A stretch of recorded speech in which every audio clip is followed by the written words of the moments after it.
I'm alright. Alright, all's good. You like it? Thank you. Sure, all's good.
Yesterday, Saturday, Friday.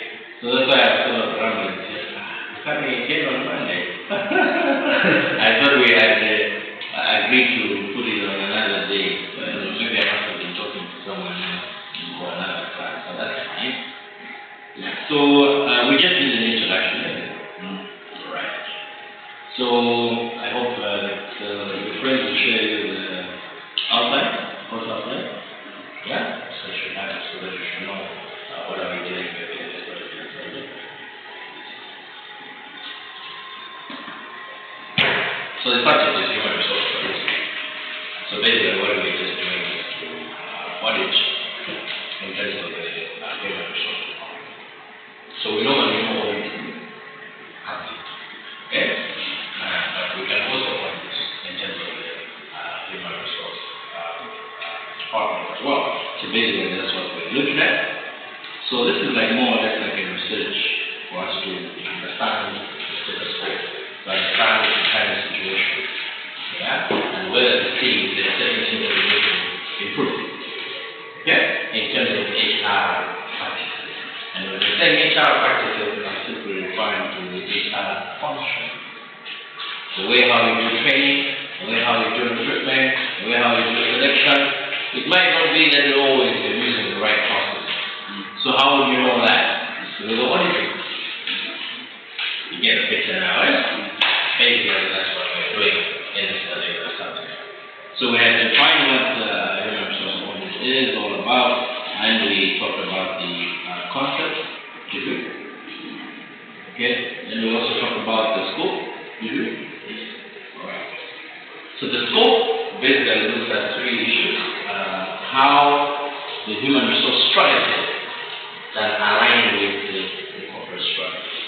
Corporate strategy is a strategy or is a direction whereby an organization has made a choice in which direction they want to take their business. So if I take you back to marketing, yeah, you might have learned about Michael Porter's generic strategy, which suggests that a business has three options in terms of pursuing strategy. Yeah? What are these three options? One is cost leadership. Two is differentiation. Three is what? Three is what? Cost leadership. Differentiation. And what? You are not in your head, you will remember. Michael Porter. That's why I was just doing it. Yeah. Michael Porter.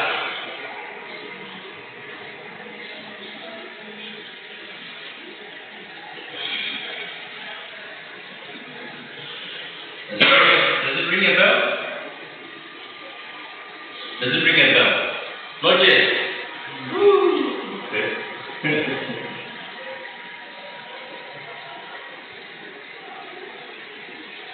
Even if you have to start a business today, the options are three. Yeah? What are these options? Number one is that you may aim at being a cost leader. Being a cost leader is whereby you have a business, but that business you have the ability to minimize some costs. And by virtue of minimizing the cost, what it means is that you'll be selling your commodity at a very low price.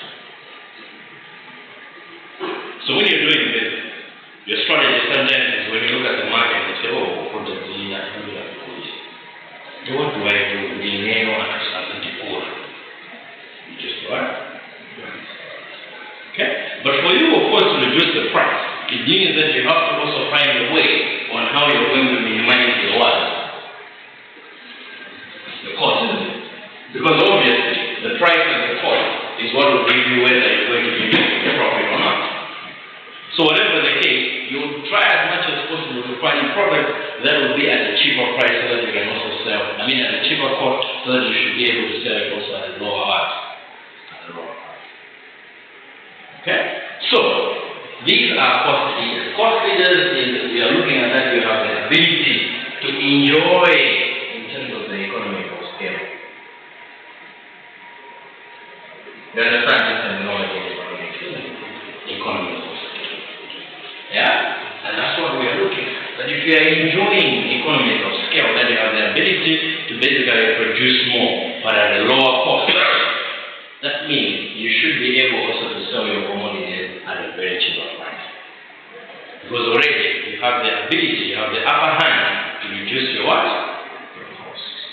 But usually, I normally say that issues of economies of scale, or to have that advantage or ability to minimize on costs, usually it depends with the size of the what?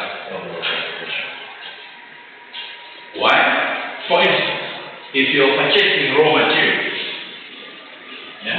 if it is a big organization, whether it is a multinational organization, the fact that you're using these raw materials, it's not that you'll be buying them in small quantities, but you'll be buying them in larger quantities. And because of the fact that you're buying them in larger quantities, what it means is that the costs begin to what? To go down. The same then it becomes expensive. If you're ordering more, it means that you'll be able to buy more, but at a cheaper price. At a cheaper price. Yes. Yes. It's not the only one. It's not only just economy of scale. That's why I just gave that as an example. But what I'm saying is, you have the ability to minimize on what? On cost. So many things, even in terms of fixed costs. Imagine if maybe there's a small organization and I've used a room here to agree to 50,000. Next door is a very big company. Once I've used a room here, I'll bet it has 50,000. Do you think that the advantages are the same?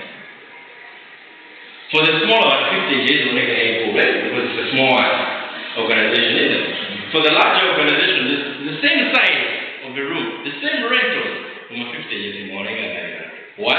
Because it's a larger organization than that. That's why I said that economies of scale are enjoyed because of the size of the what? Okay? But also because most of the time is that you have capacity. Yes? You have capacity to produce more than your colleagues. It could be that maybe you have an advantage in use a manual labor and then use a machine. Obviously, the one using the machine has an upper hand. Speed, quality, effectiveness, efficiency, all that. Human will be able maybe to produce a certain amount, but a machine will go beyond that. So do you think in terms of meeting the demand, who is meeting the demand faster? Obviously, this one with the machine. Again, it's still another advantage. You are paying 10 employees to do the job that one machine can do it. Do you think that we are at the same level? We are aware that the machine we are going to reduce at the end of the month to 10 people. How much would that be as equating to just to run the machine? You already can see that larger organizations or those that have the capacity to do more will have the ability to reduce what? Okay? So in the same way also as organizations, we are saying that how can we find a way also of being cost conscious? How can we minimize the sense of cost? It could be even in terms of the cost of the labor. Maybe you have people that have diverse skills. They are flexible to do a number of jobs. For many maybe they would have needed 3 more people. We have a fit position in Winner from one person is able to combine 3 positions at once. So you're looking at employees that have what? Have diverse skills, isn't it? Okay? The same way I gave an example that we have the registrar. It's possible we don't have anything like that, the registrar. But he also comes in the class of shows he has the what? Flexibility. He's multi-skilled. He can do a number of things. So even in the employees' perspective, that's what we're saying, is that if you have people that are multi-skilled, obviously also as an organization, you'll be able to minimize the what?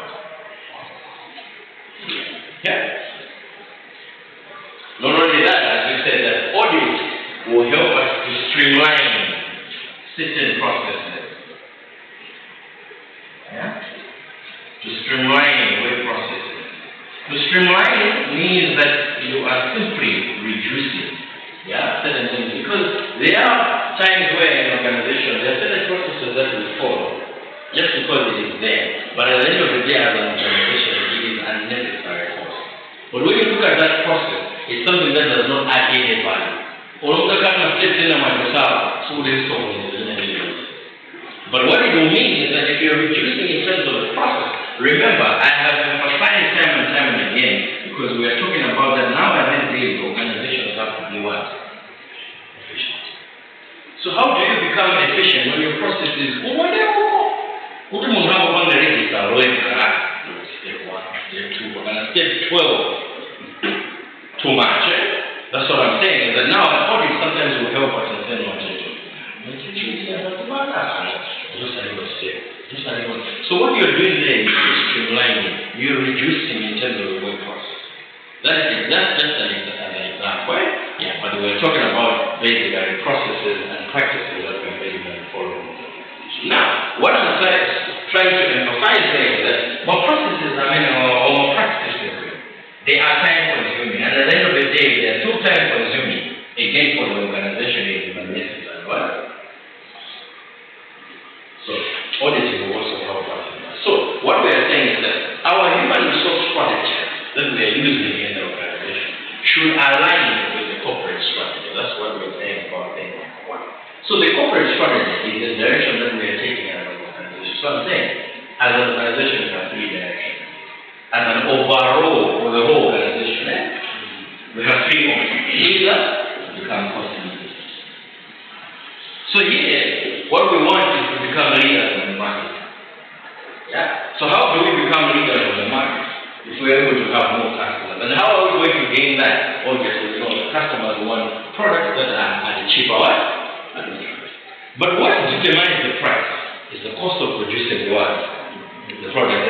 Yes, so if we deal with reducing the cost of production, it means we're going to contain the price. You get the picture now, right? Yes. So if you have the ability to pay the cheap labor, fair enough. Yeah? It will be different from those people that are maybe looking at people that are in the urban areas, but if they're able to get cheap labor, then so much the better. I'll give you a simple example. On the road going to plant some around there are so many farmers here who are ground. Now, when you go to plant,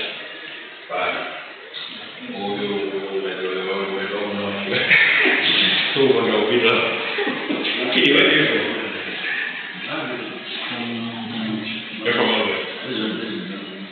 You will be most of the day. So you should be from here. Wait.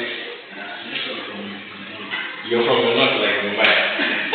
But you know what you go there. Mumbai is there to travel a lot. No, it's fine. No, but it's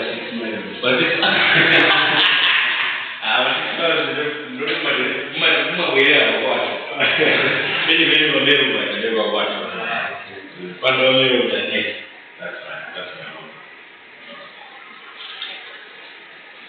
I have 66 miles in the moment.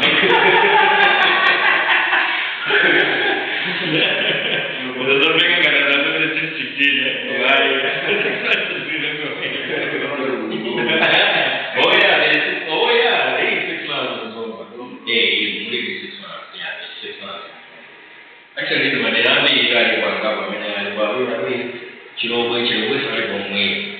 And the way for the job, the plants are rolling wings, but now I guess I want to pass it over to the way. Yeah, what I wanted to say is that there are a couple of factories there, cool. Yeah, but I've always wanted to say, what are they doing? Because you know, my husband and my career, okay? You got to be able to like chili, the sort of, and then you're wondering, it sounds alright. So, what I understand is that there are 2 things that we need for this. Number 1 is the climate, the weather. Ideal for cheap. Yeah? Other than being more hard. It's ideal for the cheap. Number 2, one of the other things that they're looking at is cheap labor. So sometimes you can take your business and go in the remote areas, in the rural areas, but the reason why you're going there is also to get access to cheap what? Cheap. And all that is going to also go with your demand in terms of that. Okay? So when you are recruiting, it means again you will be targeting a specific type of location that you are looking at because you want to still attain in terms of cost leadership in the mind. The other other thing that you again, if you want to do business, besides being in control of the cost, the other option that you have is that, you know what, I have seen the way how other people are doing their business. In there, I wanted to mine different than the rest of it. How much is that? How much is that? In mine. So, what you are trying to pursue there is a strategy. Is a strategy of what?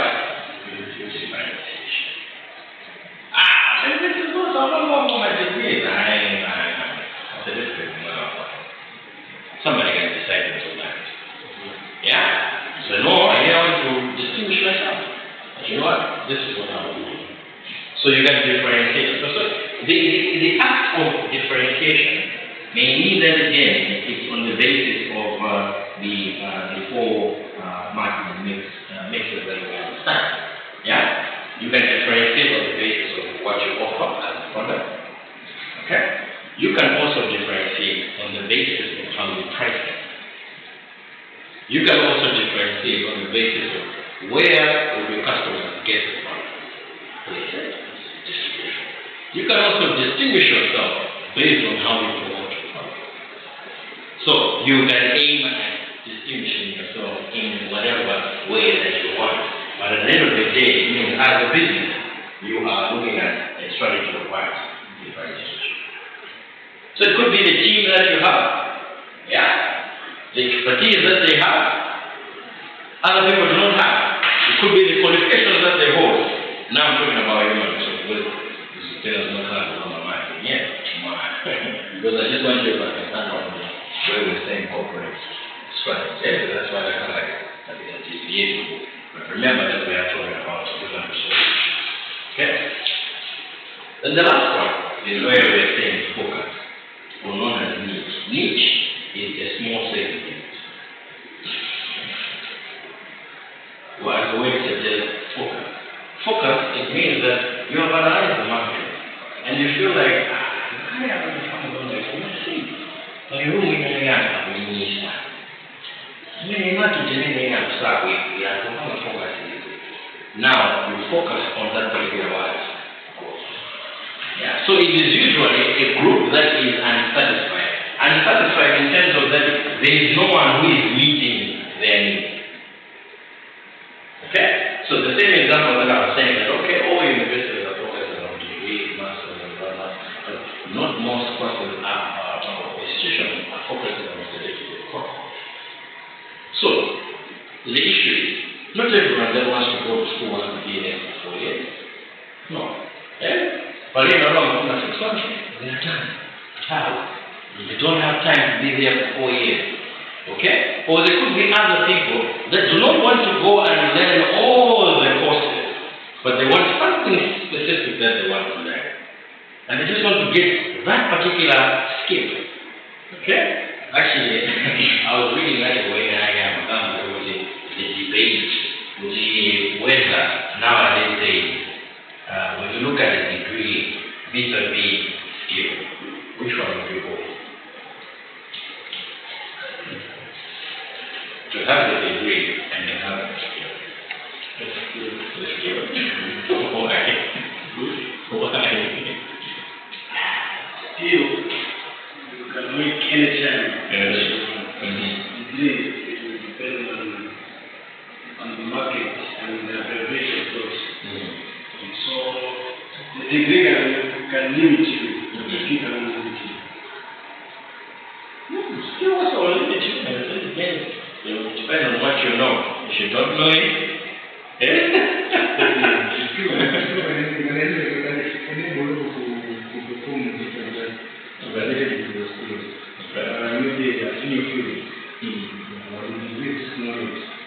just knowledge. I like that. He says knowledge. Yes? But I like that one. I like that one because then that also shows to be fair nowadays the education sector should move from knowledge based to now skill based. But how can we do that? It means we need more practical things. Yeah? Because in the classroom setup, what we're doing is simply more knowledge impartation, but not actually specifically the skill base. You're only left maybe to use your skill when you're writing and signing because you are almost right? But most of the things that we deliver in class is simply just giving you the information which is already there.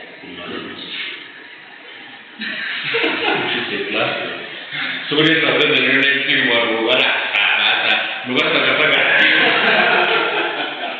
I think you know, I degree, but you know nowadays, because I mean, we are facing high unemployment and so many graduates as well. Now there's more and more kind of degrees. I give you that, so nowadays you need to deal with it in that way. You know, so it's just a paper. Yeah, it's just a paper just to prove that you have the knowledge. But now we're talking about that nowadays. We are more looking into acquiring the skill, the know-how. Yeah? You have to know how to do this. Practice, hands-on. Yeah, not just in there, but here in Uganda. So we have to do more of that. Yeah, so that's why I'm saying it's more skill. So yeah. So some businesses may also look at that and say, oh, I feel like there is a gap. I feel like this knowledge. Yeah. So someone may say, no, there is a gap. And our business are accounting for myself to one right. So what are we going to do? No, we are going to do more skill-based, hands-on. Here in some of the men, so far, when I read 5 minutes, I say, in our skill-based, you're more emphasizing on what? Practice. Other than just showing.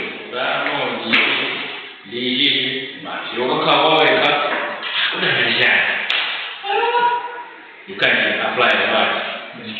So many people that you find that they excel in the classroom, distinction of the level, but then the children don't apply. Zero.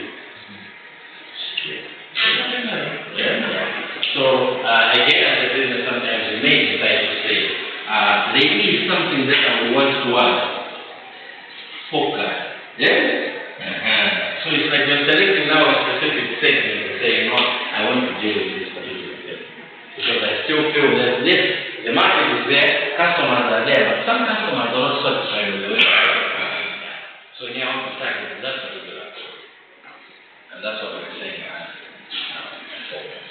Anyway, so we have really spent too much time on marketing issues.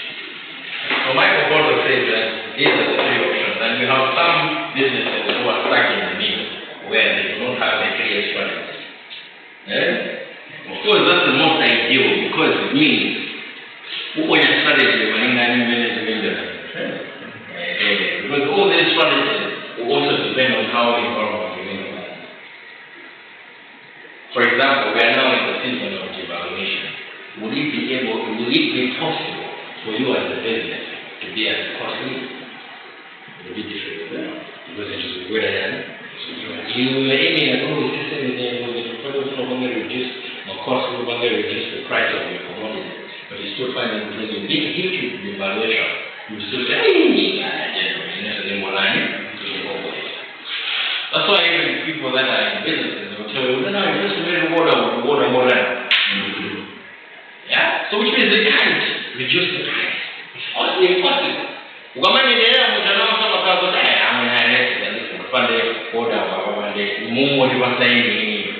Yeah? So those are the things. So we're saying that again, also as a business, we want to pursue this one. So based on this strategy, we're saying that our HR strategy should also be aligned with these organizational strategies. So that's the first thing. So the first step of the HR audit is to align the HR strategies together with the corporate strategy. So what we're saying is that if there they match what the HR department is doing, what the whole organization wants to do. They match. Yeah, so in other words, that's what we're saying, that our strategy needs to basically be consistent. Or, as we have used the word, alignment. So the other audit scope is also to understand about managerial compliance, managing complying.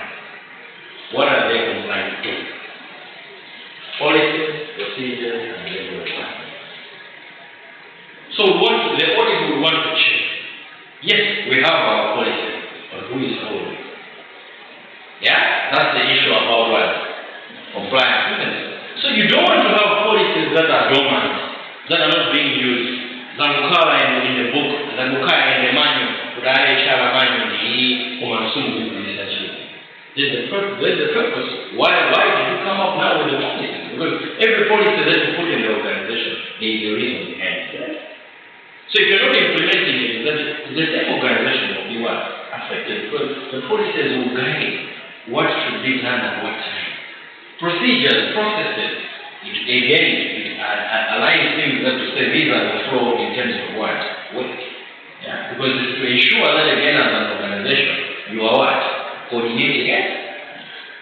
So that's what we're talking about. But not only that, because we're dealing with human aspect, you're dealing with human resources, what we are saying is that there are also legal requirements. These legal requirements are the labor laws. So as a business, what are our mandates towards the employee? What is the expectation of the employee from the employer? Issues of pension, medical benefits, yes? Yes. So, is the employer fulfilling these legal obligations? You are entitled to say, okay, you cannot work all the 7 days, you are entitled to a day off. Is the employer basically complying to that? So these are issues that again, auditing can reveal.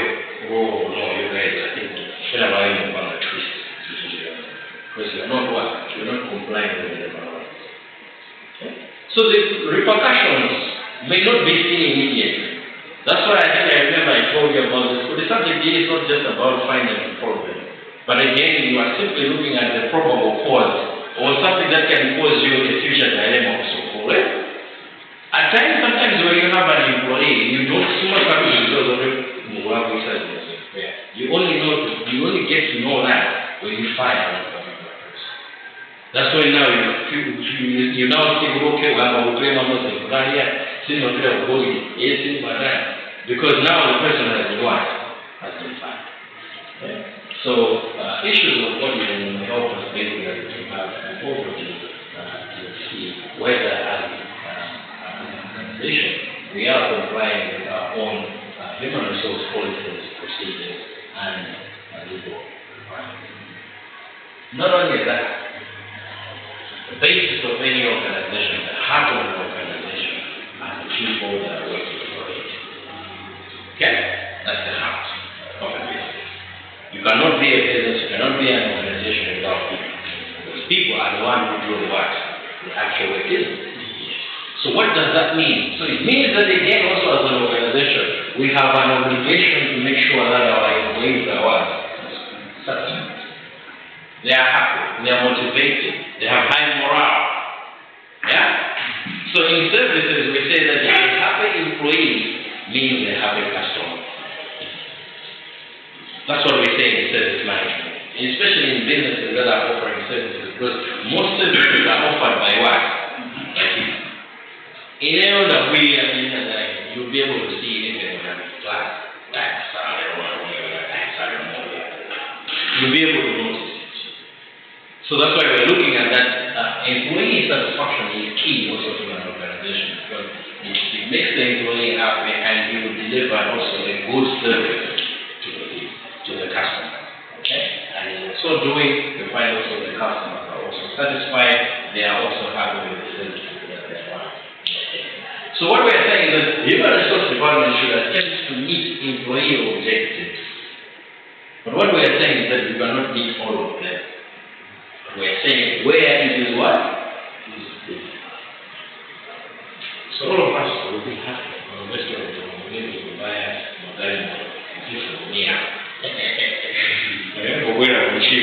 we'll be happy to do that. But the question is, for your investors, is it something that is resulting? That's what we're looking at. Yes. So we have to meet just the objective, but where we can. If it is beyond that, then no. Okay. So in terms of scope, So when we're talking about scope, we are looking at how far can we go with that one. So this is how far we can go with that one. To look at the alignment, to look at issues of compliance, but also to look at issues concerning employee satisfaction. So what's the purpose of doing a human resource budget? So the first purpose is basically to analyze and improve the HR functions in the organization. We want to analyze them. How is recruitment done? How is selection done? How is training and development done? Health and safety, issues concerning compensation. Yeah? How are all those things done? That's what we want to do, is to analyze. But at the same time, can we find ways of how we can want to improve? Okay? So we mean, by improving, it means that there are also other organizations that implement best practices. Yes? Yes. So we can also, again, take from our fellow competitors what we are doing. Yeah? And basically adopt and improve in terms of our HR. Number two is to expose the strengths and weaknesses in the HR function. Yeah? We have to identify where are we strong and where are we weak. Yeah. If at all it's possible, can we turn these weaknesses into what? Into strength. Yeah? But also, if it is something as a strength, it doesn't necessarily mean that you always remain as a strength. You have to also find ways of how you're going to maintain that particular strength, that particular effort. Okay? Because obviously the dynamics of the environment does not mean that whatever you're strong in will always be like that. You may have the strength now, you may have the upper hand now, but over time you find that you can also lose this one. A typical example is, okay, you think that as an organization, okay, I train you to figure out training, we have the advanced technology that we are using. But we know that the rate of how technology is what? Is changing, yeah?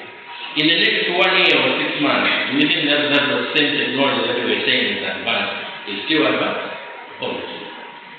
We've seen how mobile phones have been changing, yeah? We've seen how cars have been changing. You sort of think like, oh, you know what, I've got the newest model, this one is the best. But I mean, over time, it's no longer the new model. We have something better than that one. So that's why I'm saying that the strength doesn't necessarily mean that you'll remain at the strength. There should also be something that you're doing to maintain yourself at that particular level and have that particular strength. Okay?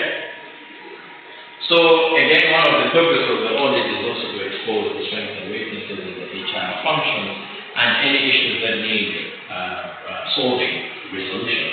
Okay? But also to evaluate the efficiency and effectiveness of the HR function. Yeah, so as I said, issues such as speed and whether it's helping us to meet the objectives of the organization. So we are still going back again to the functions of the HR and we want to see whether those functions are efficient for the organization but also required. Okay. So as I said, that's why I talk about streamlining and reducing. Yeah? It's because maybe you're looking at that it is affecting in terms of issues of what? Efficiency. So you begin to remove certain processes, certain procedures, maybe you're looking at them as if they're not adding value, or maybe again they are time consuming at the end of the day, they are affecting your level of efficiency. Yes. Yes. Can you just avoid the whole way? Huh? Yeah, you can. You can do this in the evening, what the still and also something. The what? The still is more for the external, but we are not very much interested in the external issue. So we're doing the audit in the organization. Yeah? Although, of course, I would say that some of the things that we are getting affected with as an organization is an end result of what is happening outside. So, of course, there is a direct relationship, but we don't want to analyze in terms of just the external environment on its own. But we are more interested about the impact it is having on the organization. But of course, the cause is yourself. You know, the organization should be at the status that it is in. Yeah? But we should not place much emphasis, because if we say that, it is like what we are saying is that what did you ever focus on looking at?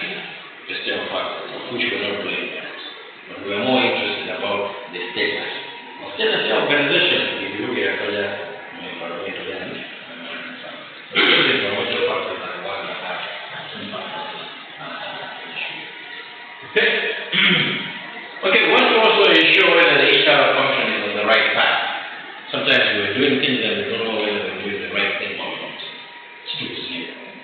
Yeah?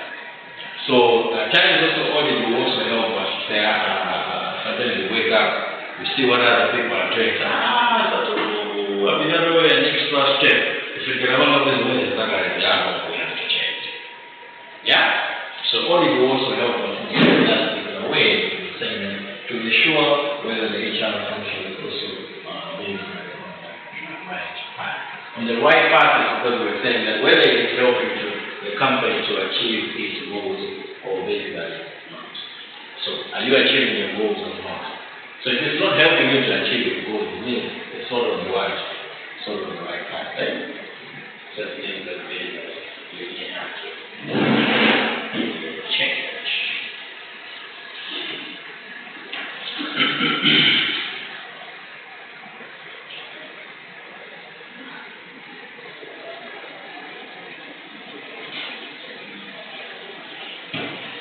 So you can also do a self-audit of yourself. Which direction am I going? What I'm doing, is it efficient? Is it effective? Is it going to help me achieve anything that I want in life? What are my strengths? What are my weaknesses as a person? Yeah? You can audit yourself. You can assess yourself. Yeah? Okay, I'm really moving in the right direction. I'm just joking. Career choices are never easy. Very difficult. Nowadays, you have to look at what is happening. There are times where you feel like,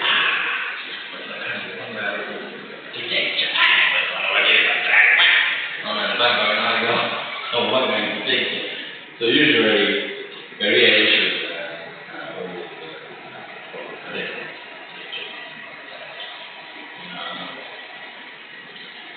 make our choices, we have to make it. Yeah? Benefits. So what's the benefits of the audit? So as earlier on I've been emphasizing about this word because it is one of the benefits is to streamline the HR work process. Yeah? So we want to reduce. Yeah? So that's one of the benefits of the audit is to streamline in terms of the HR work process. Number two is also to monitor compliance with established regulations and procedures. Okay? So again, you want to monitor the rules and regulations that we have. Are they being compliant? The best of them, I should believe, should have the students' code of conduct. Yes. Are the students following? Are they compliant? You may have rules and regulations, do's and don'ts. Yeah, I've seen some that they can sit in the library and don't bring food, charger, and rules. So it's an issue of how we comply tonight. So that's one of the benefits of an audit is basically to monitor compliance. Yeah. Who is compliant, who is not, so you can be able to monitor. Number three is also to develop user-friendly systems. So sometimes you come up with systems without knowing how it is having an impact on the employee performance. We feel like, yes, this is the best system, but yet maybe, yes, it is the best system, but in terms of usage,